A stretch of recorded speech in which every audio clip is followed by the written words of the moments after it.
ఏంటి మావా, యూరిన్ వస్తున్నా లాంగ్ అవర్స్ హోల్డ్ చేస్తున్నావా?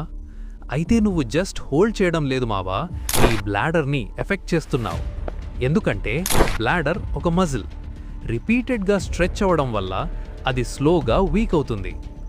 యూరిన్ బాడీలో ఎక్కువ టైం స్టే అవ్వడం వల్ల బ్యాక్టీరియా గ్రో అవ్వడానికి ఛాన్స్ పెరుగుతుంది. దీనివల్ల యూరినరీ ట్రాక్ట్ ఇన్ఫెక్షన్ అంటే యూటీఐ రావచ్చు. కొన్ని కేసెస్లో యూరిన్ రివర్స్గా కిడ్నీస్ సైడ్ వెళ్లడం స్టార్ట్ అవుతుంది. ఇది కిడ్నీస్ మీద ఎక్స్ట్రా ప్రెషర్ క్రియేట్ చేస్తుంది. ఎక్స్ట్రా ప్రెషర్ వల్ల లాంగ్ టర్మ్లో kidney infection or kidney stones risk పెరుగుతుంది. ఇంకొక ఇంపార్టెంట్ ఇష్యూ ఏంటి అంటే బ్లాడర్ కంట్రోల్.